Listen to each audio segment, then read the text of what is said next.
माँ हूँ तुम्हारी, कोई बावर्ची नहीं। 65 वर्ष की उम्र में और घुटनों में आर्थराइटिस, आखिर कहाँ तक वो भाग दौड़ कर सकती थी। फिर भी कंचन रसोई में लगी थी। छुट्टियों में कंचन के बेटे बहू आ रहे थे। कंचन को रसोई में ढेर सारे पकवान बनाने थे।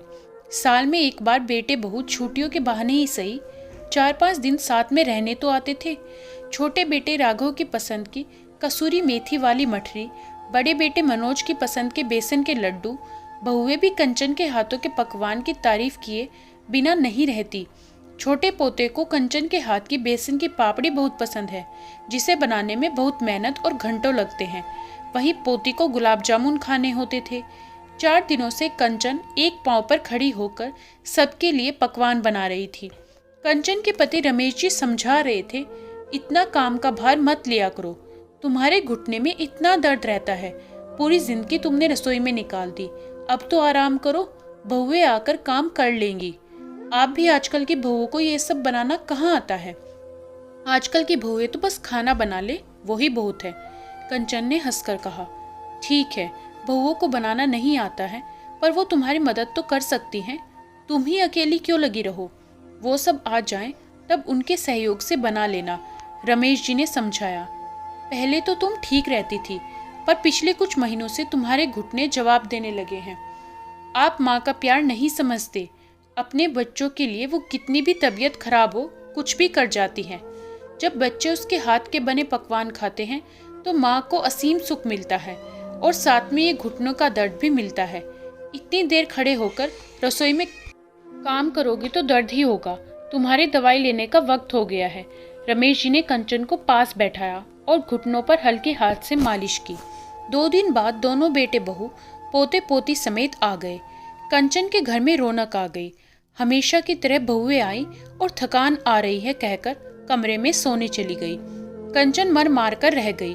वो 4 दिन से सबकी पसंद के खाने की तैयारी में लगी थी, और बहुएं हैं कि सीधे मुंह बात भी नहीं करती। झाड़ू पोछा बर्तन करने के लिए बाई आती है, पर रसोई कंचन खुद ही बनाती है। 2 लोगों के लिए खाना बनाना जैसे तैसे हो जाता है, पर 8 लोगों के लिए खाना बनाना इस उम्र में भारी पड़ता है। अकेले कंचन ने रात के खाने की तैयारी की। सबकी पसंद की आलू की सब्जी, मिक्स वेज, सलाद, खीर और गर्मा गर्म चपाती बनाकर दी। बहुएं अपने अपने कमरों से आई और तारीफें किए जा रही थी। आज कंचन को ये तारीफें चुभ रही थी। घुटनों के दर्द से ज्यादा मन में दर्द हो रहा था। वो थक कर बैठी थी अभी, तो पूरी रसोई सिमटनी थी, बची सब्जियां खाली करनी थी, दूध फ्रिज में रखना था, गैस और स्लेब साफ करनी थी। वो कुछ कहती इससे पहले दोनों बेटे बहू बोले, अच्छा माँ, हम जाकर दोनों को शहर घुमा लेते हैं। दोनों बच्चे सो रहे हैं, आप देख लेना। रुचि को रात को दूध चाहिए और चिंटू के कपड़े बदल देना, वो ऐसे ही सो गया। कुछ खाए तो खिला देना। उसके लिए मोइन की रोटी बना देना, वो सब्जी तो खाता नहीं है। माँ, आप भी हमारे साथ चलते, पर आपके तो घुटने में दर्द रहता है, आप चल नहीं पाओगे। बिना कोई जवाब सुने चारों चले गए। कंचन ने हाँ में गर्दन हिलाई और वो लोग चले गए। रमेश जी पत्नी का दर्द समझ रहे थे, पर बेटे बहू को कुछ कह नहीं सकते थे। कंचन, तुम मेरी पत्नी हो और मैं तुम्हारा ये हाल नहीं देख सकता हूँ। तुम कब तक ऐसे ही सबकी इच्छाओं की पूर्ति करती रहोगी, सबके लिए काम करती रहोगी। रसोई के काम बहुत होते हैं, खत्म ही नहीं होते हैं। तुम अकेली ही लगी रहती हो। 3 दिनों से देख रहा हूँ, अकेले ही काफी दूध, नाश्ता, खाना सब तुम बना रही हो। बहुओं के सामने मुझसे भी मदद नहीं लेती। ऐसा कब तक चलेगा। तारीफों से घुटनों का दर्द नहीं जाएगा। इतने लंबे समय तक रसोई में खड़ी रहती हो, पैर कितना वजन सहन करेंगे। हाँ जी, आप ठीक कहते हो। बहुएं रसोई बना नहीं सकती तो क्या हुआ, समेट तो सकती थी, फ्रिज में सामान तो रख सकती। दोनों वर्किंग है तो क्या हुआ, अपने घर में भी तो काम करती हैं, पर यहाँ आकर मेहमान बन जाती हैं। इतनी मदद तो मेहमान भी करवा देते हैं। बेटों को लगता है कि माँ हमारे साथ घूम नहीं पाएंगी क्योंकि घुटने में दर्द रहता है। बेटे कभी ये नहीं कहते कि इतना दर्द होने के बावजूद मैंने इतने लोगों का खाना बनाया। ये नहीं कहा कि माँ आप आराम करो, तुम्हारी बहुएं कर लेंगी। कंचन सुबकते हुए बोली, हाँ कंचन, वो तो गलत है ही, पर तुम्हें एक बात समझा रहा, अपना ख्याल खुद रखोगी तो दूसरा भी रखेगा। मैंने कहा था हम वहीं चलते हैं, पर तुम तो मानती ही नहीं हो। ये घर मुख्य घर है, सबको यहीं आना चाहिए। कुछ दिनों के लिए हम वहाँ चले चलते हैं, तो इस बहाने तुमको भी आराम मिल जाएगा और कुछ जीवन में बदलाव आ जाएगा। अगले दिन दोनों बेटों ने मिलकर पिकनिक का कार्यक्रम बनाया। छोटा बेटा आकर बोला, माँ कुछ पराठे और आपके हाथों के भरवा बैंगन पैक कर देना, साथ में वो मठरी, बेसन के लड्डू, बेसन की पापड़ी और गुलाब जामुन भी। पराठे थोड़े ज़्यादा बना देना क्योंकि शाम को देर हो जाएगी आने में। कंचन ने पहले सुना, फिर बोली, राघव सारा खाना बन जाएगा, पर तुझे तो पता है कि तेरी माँ के घुटने दर्द करते हैं। तू ऊपर से दोनों बहुओं को भेज दे, हम मिलकर खाना बना लेंगे। अभी तो तुम 9 बजे तक जाओगे, बहुएं भी उठ गई होंगी। मैं भरवा बैंगन बना लूंगी, पराठे वो दोनों मिलकर सेक लेंगी। राघव कुछ नहीं बोला। उसने मनोज को फोन लगाया। थोड़ी देर बाद बड़ा बेटा मनोज आया। माँ आपके घुटने में दर्द है तो आप आराम करिए, खाना हम बाहर खा लेंगे। अब वो दोनों भी वर्किंग हैं, दोनों को छुट्टियों में आराम चाहिए। यहाँ भी आकर रसोई में लगा दें तो उनको चेंज कैसे मिलेगा? हम बाहर ही कुछ खा लेंगे। राघव ने हाँ में हाँ मिलाई। कंचन फिर बोली, अच्छा है, तुम लोग खाना बाहर खा लोगे, पर तुम्हारे पिताजी और मैं क्या खाएंगे? हम दोनों की तुम्हें जरा भी परवाह नहीं है। पत्नी के आराम और चेंज की परवाह है, पर माँ के घुटने के दर्द की जरा भी परवाह नहीं।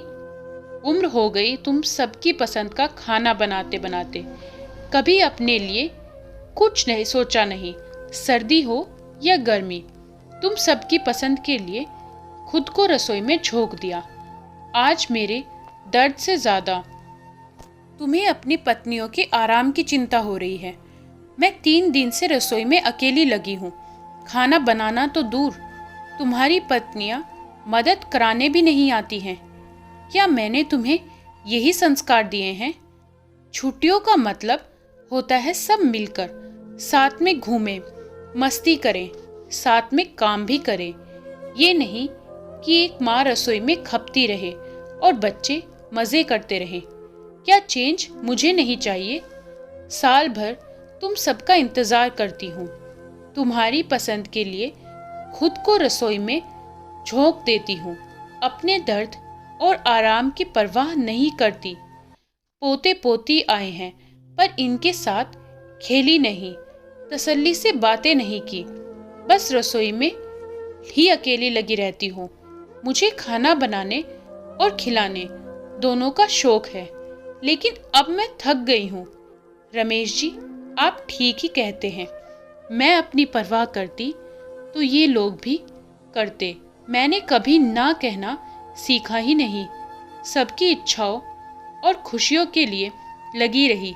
सबको खुश करने के चक्कर में अपने मन को, अपनी इच्छाओं को मारती रही।